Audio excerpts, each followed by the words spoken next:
a pound of ground beef in here. I've got, this is one chopped white onion. This is a, I don't know, probably like one green pepper, one red pepper, one yellow pepper. Now, I've been trying the Siete taco seasoning. A third of a cup of water. This is medium enchilada sauce, and then this is the mild. I know that that looks awfully soupy, but there's a reason for that.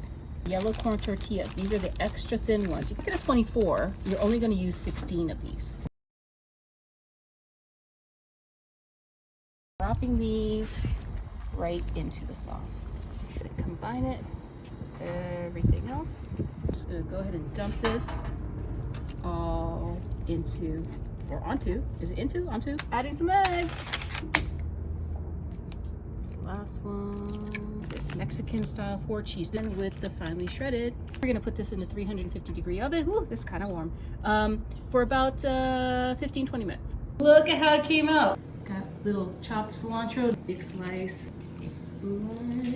Ooh, look at how easily that comes out. Thick and chunky salsa, some sour cream. See, Taco Tuesday doesn't have to always be lunch or dinner. You can have Taco Tuesday and start early.